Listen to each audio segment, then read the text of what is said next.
السلام علیکم ناظرین آج ہم بات کریں گے اے دل آزمانے ہی کی ایپیسوڈ نمبر 6 کے بارے میں۔ چلے شروع کرتے ہیں۔ کہانی ایک نئے موڑ پر شروع ہوتی ہے جہاں انیزہ اور شارق کے درمیان کشیدگی بڑھ چکی ہوتی ہے۔ شارق انیزہ کو ایک ایسی حقیقت دکھاتا ہے جو اسے اندر سے ہلا کر رکھ دیتی ہے۔ وہ اسے بتاتا ہے کہ اس کے پاس جو پیسے ہیں وہ اس کی ماں نے دیے ہیں تاکہ وہ انیزہ کی زندگی سے ہمیشہ کے لیے دور ہو جائے۔ یہ سن کر انیزہ حیران رہ جاتی ہے۔ اسے یقین نہیں آتا کہ اس کی اپنی ماں ایسا کر سکتی ہے۔ شارق کہتا ہے کہ اگر وہ چاہے تو یہ سلسلہ جاری رہ سکتا ہے، لیکن انیزہ اسے کہتی ہے کہ وہ پیسے واپس نہ کرے بلکہ ایسا ظاہر کرے کہ اس کا اس سے کوئی تعلق نہیں، باقی وہ خود سب سنبھال لے گی۔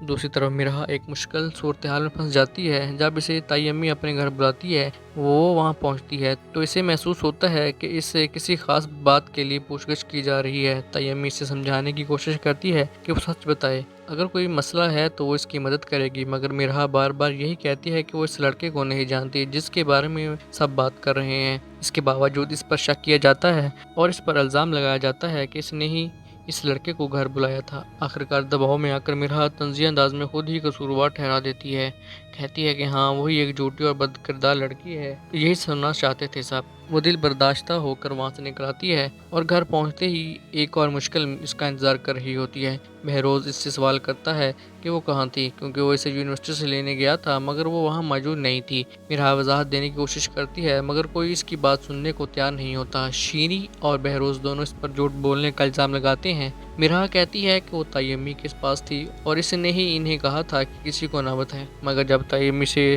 تصدیق کی جاتی ہے وہ انکار کر دیتی ہے، جس سے مرحا کی بات جھوٹ لگنے لگتی ہے۔ یہ سب کچھ دراصل ایک بڑی سازش کا حصہ ہوتا ہے۔ شیریں ایک لڑکے شارق کو پیسے دے کر اس بات پر مادہ کرتی ہے کہ وہ مرحا سے شادی کا ڈرامہ کرے۔ وہ اسے کہتی ہے کہ بہروز کو پہلے ہی یقین ہے کہ مرحا اس لڑکے سے محبت کرتی ہے، بس اسے اس یقین کو حقیقت میں بدلنا ہے۔ شارق پیسوں کے لالچ میں یہ سب مان لیتا ہے اور وہ وعدہ کرتا ہے کہ وہ اپنے گھر والوں کو لے کر رشتہ لے کر آئے گا۔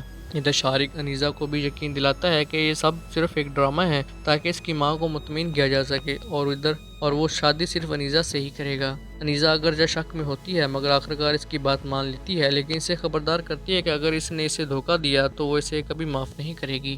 گھر میں ایک اور بڑا جھٹکا تب لگتا ہے جب بہروز اچانک اعلان کرتا ہے کہ مرحا کا رشتہ طے کر دیا گیا ہے اور شام کو لڑکے والے آ رہے ہیں۔ مرحا یہ سن کر حیران رہ جاتی ہے اور وہ کہتی ہے کہ وہ اس لڑکے کو جانتی تک نہیں، مگر بہروز اس کی ایک نہیں سنتا اور کہتا ہے کہ یہ فیصلہ ہو چکا ہے۔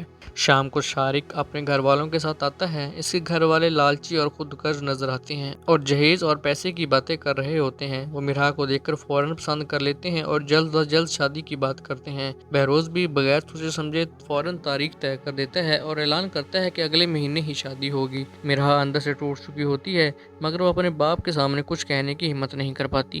اس کی دوست اسے سمجھاتی ہے کہ وہ اپنے حق کے لیے آواز اٹھائے، مگر مرحا کہتی ہے کہ وہ اپنے باپ کے خلاف نہیں جا سکتی۔ ادھر شیریں اپنی کامیابی پر خوش ہو رہی ہوتی ہے کیونکہ اس نے اپنی سازش کے ذریعے مرحا کی زندگی کو مکمل طور پر اپنے کنٹرول میں لے لیا ہے۔ دوسری طرف شارق کا خاندان بھی اپنے فائدے کے منصوبے بنا رہا ہوتا ہے اور مستقبل میں مزید پیسے حاصل کرنے کے خواب دیکھ رہا ہوتا ہے۔ کہانی یہاں ایک ایسے موڑ پر ختم ہوتی ہے جہاں مرحا اپنی زندگی کے سب سے بڑے فیصلے کے سامنے کھڑی ہے مگر اس کے پاس کوئی اختیار نہیں۔ اب دیکھنا یہ ہے کہ کیا وہ اس ظلم کے خلاف کھڑی ہو پائے گی یا اپنی قسمت مان کر خاموش ہو جائے گی۔